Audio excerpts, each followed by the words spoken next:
Do you just love getting to be home with them all the time? গল্পের শুরুটাই একজন মাকে ঘিরে, যিনি সবকিছু সামলে নিয়ে সন্তানকে বড় করে তোলার লড়াই করে চলেছেন ক্রমাগত।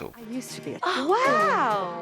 স্বামী সন্তান নিয়ে একটি সুন্দর পরিবারের গল্প। যদিও জীবনের প্রয়োজনে দিনের বেশিরভাগ সময়ই একাই থাকতে হয় মা আর ছোট ছেলেকে।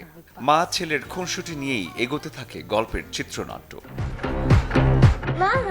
2021 সালে রাচেল এওডারের নাইট বিচ উপন্যাসের ছায়া অবলম্বনে হলিউডে এবার নির্মিত হয়েছে হরর কমেডির ধাঁচের একই নামের সিনেমা নাইট বিচ। সিনেমাটির চিত্রনাট্য রচনা এবং পরিচালনা করেছেন মারিয়েল হেলার। I feel like I'm stuck.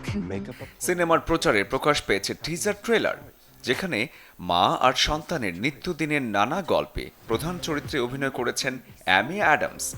এছাড়াও আছেন স্কট ম্যাকনেরি, আর্লে প্যাট্রিক স্নোডেন এবং জেসিকা হার্পারের মতো শিল্পীরা। And I'm pretty sure I'm turning into a dog.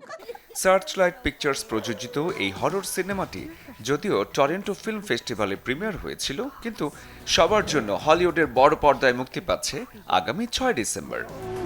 You're so powerful. Horror film দেখে যারা ফিল নিতে চান তাদের জন্য মাস্ট ওয়াচ একটা মুভি হতে যাচ্ছে night beach. I am an animal. Shariful Haque, channel 24। I am